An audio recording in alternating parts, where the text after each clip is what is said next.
Everyone, আজকে আপনাদের সাথে একটা বোয়াল মাছের রেসিপি শেয়ার করব। এখানটা আমি বোয়াল মাছগুলো ভেজে রেখেছি ভালো করে, হলদি লবণ দিয়ে লাল লাল করে সুন্দর করে ভেজে রেখেছি। মাছগুলি দেখেন বেশ ভালো সাইজের মাছগুলি।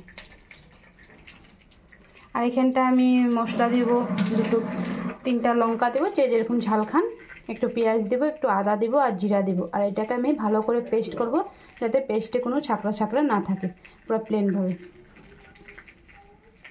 তার জন্য এখানটা আমি পেস্ট করে নিয়েছি আদা, জিরা, কাঁচা লঙ্কা আর পেঁয়াজ। আপনারা চাইলে শুকনো লঙ্কাও দিতে পারেন, কালার ভালো আসবে। তো আমি শুকনো লঙ্কাটা দেবো না, এটা দিয়ে করবো একটা। এখন এই মশলাগুলো ভালো করে দিয়ে হলদি লবণ দিয়ে ভালো করে আমি কষাবো। চলুন রান্না করি, আপনারাও দেখেন।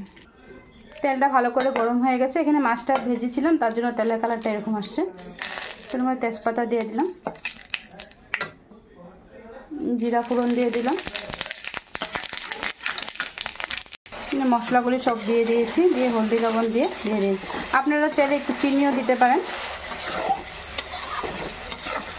এখন এটাকে আস্তে আস্তে জাল দিয়ে আমি ভালো করে ভাজি করব।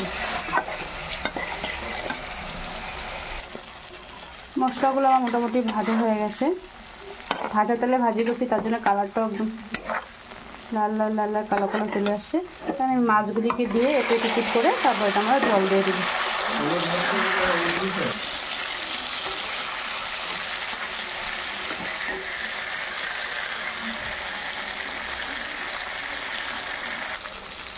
পিট করে ভেজে নিয়েছি। এখন আমি পরিমাণ মতন জল দিয়ে দেবো। মাছটা প্রায় 6 থেকে 7 কেজি ওজনের ছিল।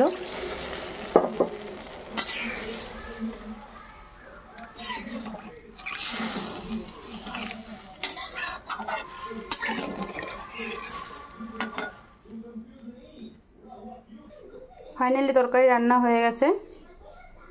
তো লাস্ট মিনিটে আমি একটু কালার দিয়েছিলাম শুকনো লঙ্কা, যাতে কালারটা একটু ভালো আসে। তোমরা চাইলে দিতেও পারো, না দিতে পারো, কালারটা ভালো আসবে। তো আমার রেসিপিটা ভালো লাগলে তোমরাও বাড়িতে ট্রাই করতে পারো। আর আমার রিলস শর্টসটা ভালো লাগলে অবশ্যই লাইক করবে, শেয়ার করবে। ধন্যবাদ।